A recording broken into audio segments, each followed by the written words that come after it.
Shalom jemaat yang dikasihi oleh Tuhan. Kita akan bersama-sama merenungkan sebagian firman Tuhan. Saya akan mengajak kita bersama-sama membaca dari Lukas pasal ke-22 ayat 38 sampai ayat ke-46. Lalu pergilah Yesus keluar kota dan sebagaimana biasa dia menuju Bukit Zaitun. Murid-muridnya juga mengikuti dia. Setelah tiba di tempat itu, dia berkata kepada mereka, "Berdoalah supaya kamu jangan jatuh ke dalam pencobaan." Kemudian dia menjauhkan diri dari mereka kira-kira sepelempar batu jaraknya. Lalu ia berlutut dan berdoa, katanya, "Ya Bapakku, jikalau engkau mau, ambillah cawan ini daripadaku.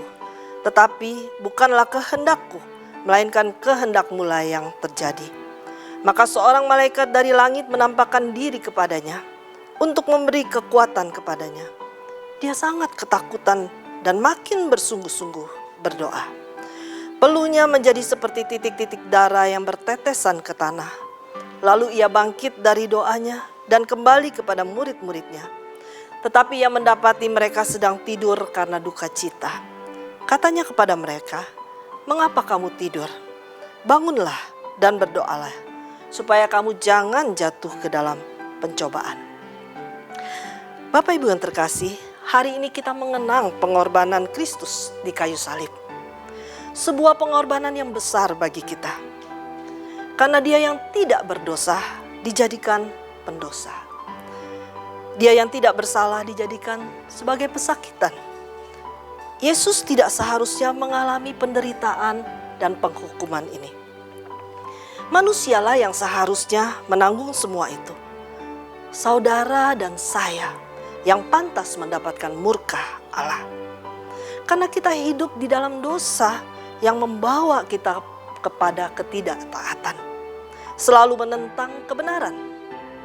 Menjauh dari apa yang Tuhan mau. Tuhan mau kita mengampuni. Tetapi kita tidak mau mengampuni. Terlalu banyak alasan untuk melihat siapa yang pantas diampuni. Tuhan mau kita murah hati. Namun manusia tetap pelit. Tidak mau berbagi. Tidak menyadari bahwa yang dia punya itu karena kemurahan dari Allah.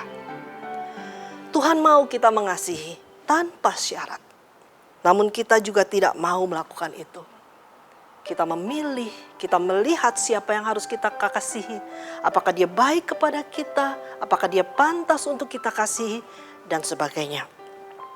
Banyak lagi keegoisan kita untuk tetap bertahan di dalam ketidaktaatan. Dan kita memilih untuk tetap hidup di dalam dosa.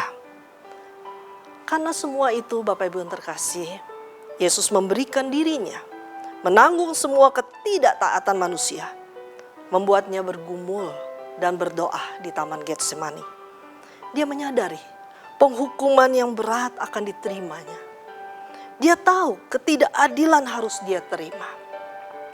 Dia sangat tahu ada kematian yang kejam di depannya. Dalam kemanusiaannya, Yesus begitu takut.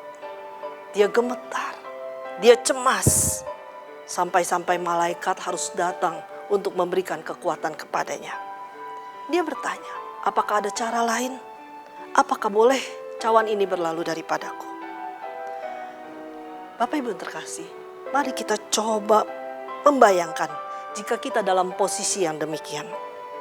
Kita gemetar, kita ketakutan karena kita harus menghadapi hal yang mengerikan. Teman-teman yang kita ajak berdoa tidur. Kita menjadi sendirian. Tidak ada yang membela. Kita dizolimi, dihina. Mungkin kita akan marah dengan kondisi yang demikian. Kita bisa memberontak untuk mencari keadilan dan bahkan menyalahkan Tuhan.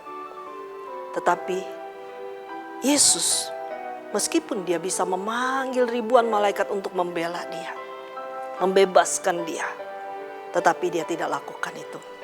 Dia memilih untuk taat. Dia rela menggantikan ketidaktaatan kita. Dia tidak egois. Dia tidak memberontak.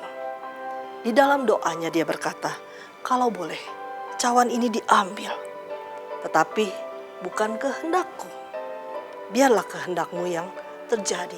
Dia biarkan Allah melakukan semuanya itu. Dia biarkan dirinya untuk tetap taat. Dia rela menerima kematian yang mengerikan menggantikan engkau dan saya. Dia memberikan harapan untuk manusia agar bisa selamat dari murka Allah. Sehingga hari ini kita memiliki pengharapan. Kita bisa hidup di dalam penebusan. Kita bisa berdamai dengan Allah.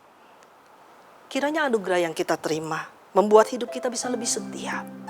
Lebih baik lagi dalam melayani. Lebih taat. Lebih mengasihi Tuhan dan gerejanya. Amin.